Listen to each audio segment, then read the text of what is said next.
and I am still struggling with setting this up. So I have a lot of mess in my desk, on my desk, and let's see if I can set this thing up. Okay, this is great.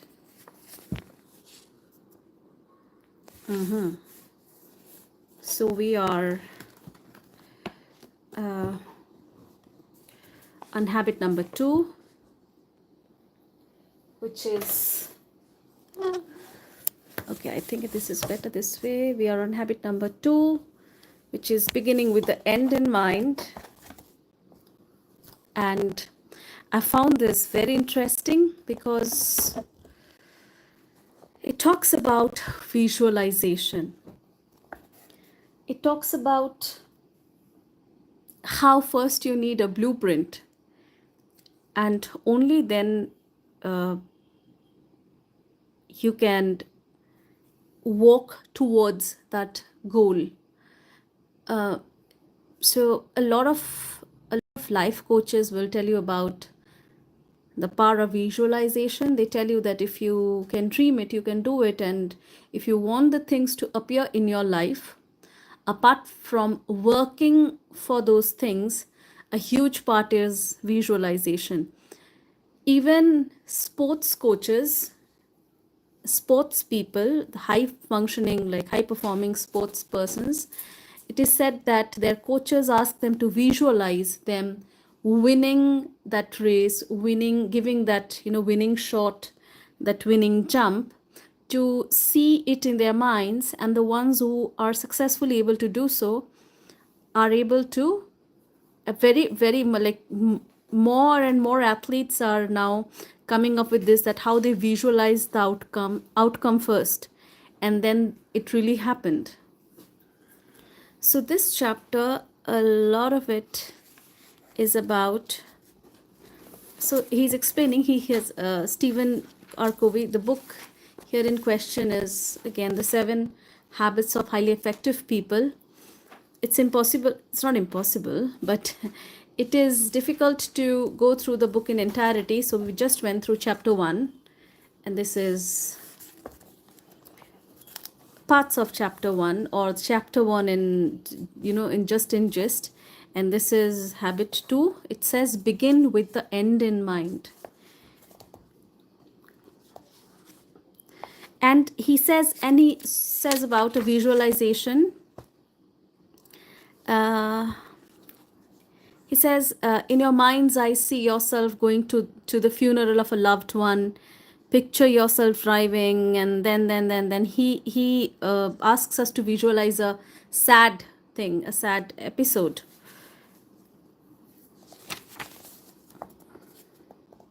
And then he says about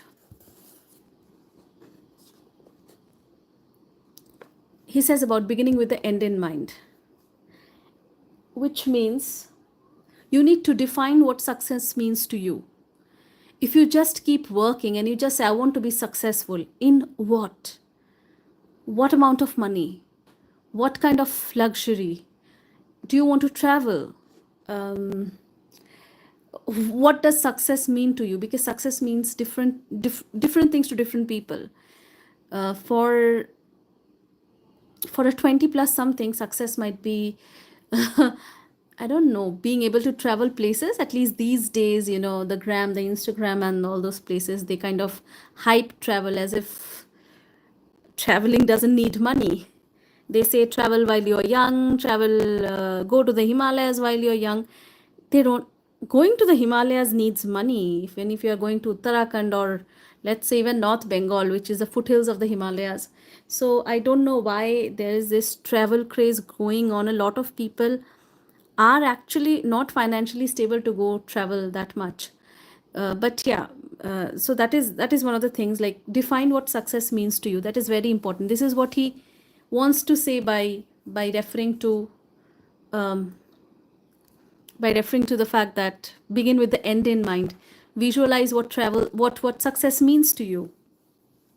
What amount of money? I have clients. I have a client from the book The Secret. I don't know if any one of you have read The Secret. I was a huge fan of the book, and I kind of manifested one of the teachers as our client. And she personally spoke to me a lot of times, and we keep on doing her work on and off. And she is a visualization master and a visualization coach. So she has clients in Hollywood who learn the visualization technique from her. So visualization is very, very, very important. I have heard it firsthand from one of the masters of The Secret. So, and it was interesting. I used to read stories about how people, they got to see, what is the name of that person? I'm forgetting names, two or three of the teachers, the person who wrote Chicken Soup for the Soul. So they got to meet that master because they always wanted to meet, and I got connected through LinkedIn, which is very weird. But anyways, so this chapter is entirely about visualization, and I won't be covering what I learned about visualization. I recently took up a course from a person called Elmer Locker Jr. He his grandfather was a direct disciple of Neville Goddard. Neville Goddard is one of the masters of manifestation and visualization, and he teaches the courses that his grandfather passed on to him. It's called You Live in The World is a Simulation. That's the course that Elmer Locker Jr. teaches. So there is a visualization chapter in that course. And just a moment. Okay, I'll take that call later on. So there's a visualization chapter in that course, and I will surely jot out points. I'm not supposed to show it like that because I don't even want to. That's a course that he crafted, and we paid for it to learn it. I might not show you the video which he gave us, but I'll definitely jot down points and elaborate that. But this is it mostly. This chapter is mostly about visualization and avoiding the activity trap. This is very important, I think. If you see people near you, a lot of our fathers, because they didn't have access to these new age knowledge, our fathers would work and work, and they could only make ends meet. My father, for example, he made us study in good schools, and we ate well, we lived comfortably, but that was his goal. He didn't define it to be. He thought that asking too much, people were scared to ask too much, and they didn't know that the supply is infinite. It was only later in my dad's life that he got to know about the power of the mind, and he was really interested in books like You Can Create Your Life. There was a book by Shiv Khera. You Can, I think that book is You Can. And he was a great fan of the book. And also another book by, I have to remember the names. I'm very forgetful. I'm getting very forgetful. There was another, Norman Vincent Peale. He's another master. So there was another book by him. I will definitely find out those books. I think I have them, and I will bring out those books. The book by Norman Vincent Peale is one book which I read in class 8, and I couldn't get any I couldn't understand it. It was too new for me then, person of 14 years old, 13, 14 years old. It was too foreign a concept. But now I realize somewhere or the other, it planted a seed in my mind to know more about this stuff called visualization and manifestation. So yes, all things are created twice. This is such a beautiful line. Begin with the end in mind. If you think manifestation and visualization are all hyped things, they are not. They are definitely not. Either we know it or not, we are constantly visualizing, and we better do it consciously. So begin with the end in mind is based on the principle that all things are created twice. There's a mental or first creation and a physical or second creation to all things. So this means, let's take an example. Let's take the greatest discoveries. So when penicillium, the pox medicine was discovered, the doctor he was actively looking for a way to cure. Maybe he didn't know the way, but he was actively looking for a way to cure pox. He was very worried about it. He wanted to, that is the thing, he wanted to find a cure, and he found it. So until and unless you want something, how will you find it? And wanting not in a wish fulfillment thing, wanting not in a way that, oh, I wish I had this, and then you forget about it. Oh, I wish I had that car or something like that. Oh, I wish I had that kind of a living space, bada ghar mil jata to acha hota. Not like that. You need to really, really, think about it. I'll tell you a story. I didn't have a home. I didn't own any home. I have been doing well in life, but I didn't own any home. I was staying in rented places. This is still a rented place. I haven't moved to my home yet. But this January, out of the blue, I was gifted a home by my mother. I was gifted a home. I didn't have to pay for it. So I always wanted a home where there would be some, because this is a metro city and space is very constricted. So I wanted to have a place where, if I go out, there would be some amount of balcony kind of a thing, and it'll be comfortable living, and I won't be disturbed. And my mother gifted me exactly such kind of a home.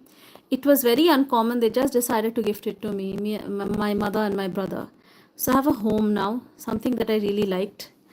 um, yeah, so manifestations do work. I didn't have the money to buy a home, especially in a metro city like Kolkata. I didn't have the money, but I did get it as a gift. So anyway, um, right. So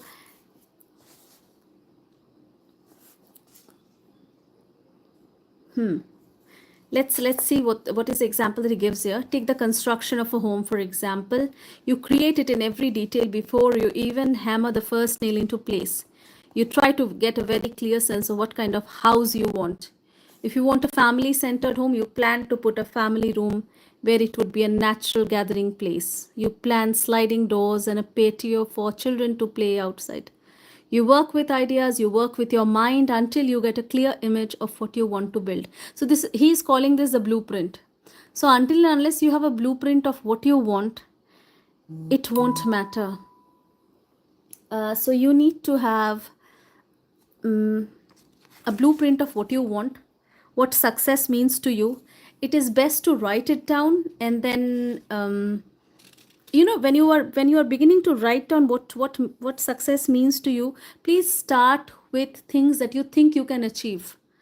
If you just randomly write, I have 50 crore rupees in by the end of this year, and instinctively you know that you can't have it. You don't have a wealthy relative who's going to die and passes on the money to you. So in that case, please write something that you think is achievable. If you are earning 20K a month right now, you can say that I have a salary increase of around, suddenly not suddenly, I have an increment in my salaries of 5K or 10K. Something which you can believe that you can get. जो अचानक से भी हो जाए ना, तो आपको लग रहा है कि it can, it is achievable. So this is what it means to have to begin with visualization. And right, so rescripting. He also talks about scripting.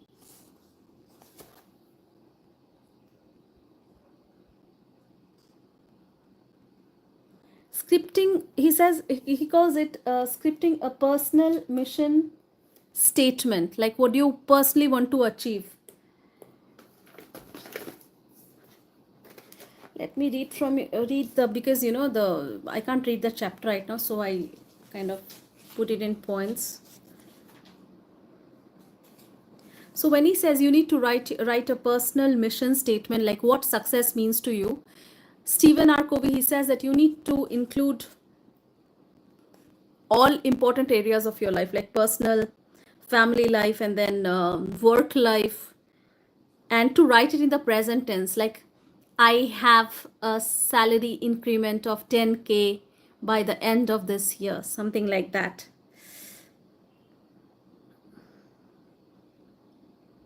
And there is another experiment that he shares. This video is already getting long, 15 minutes. So I'll later on say about that one. It is called Visualizing Your Own Funeral. That's a really good one. Visualizing your own funeral. There is another, so it is completely out of the blue, but there is another similar exercise that I found, which can increase compassion. But anyways, we'll get to that later. So basically, this chapter in entirety talks about taking control of your life's decisions. It's about, the first one is being proactive, the second one is designing your life proactively. So before activity, you need to design and you need to create the blueprint of what you want your life to look like. बहुत लोगों के लिए ये बहुत ही बचकाना लगेगा शायद, they will find it very weird कि क्या लिखे कि मुझे इतना पैसा चाहिए, इतना वो चाहिए. A lot of main I think find it very weird that what are we supposed to write, why do we write these things? But scripting is very, very, very important. All the successful people do it, that I can tell you. Some say that they do it. Most of them won't tell you about their rituals that they take up to get successful. And scripting, writing your own personal mission statement is very, very important. So this is, I can't tell you enough how much this is important. Take the time to write about what you want, because most of us don't know what we want. Most of us don't know what we want. अगर आपके घर में कोई झगड़ालू कोई भी है, relatives and all, and they keep fighting, हम लोग बहुत ये बोलते हैं कि उसको पता ही नहीं कि उसको क्या चाहिए. What are they fighting for? They don't know what they want in life. And that is the truth with so many of us. We don't know what we want in life. And if we know, achieving those becomes very easy, very, very easy. If you can see the end in the mind, you can begin well, you can finish well, and you can get those as well. So with this note, I'm ending the live today. Today it was about visualization. Tomorrow I'll create the live with the practice from Elmer L. Locker Jr., the practice on visualization, how to visualize. And hopefully that'll be helpful to any of you that is looking to transform their lives. Thank you so very much. God bless you. And thank you everybody for tuning in. Thank you.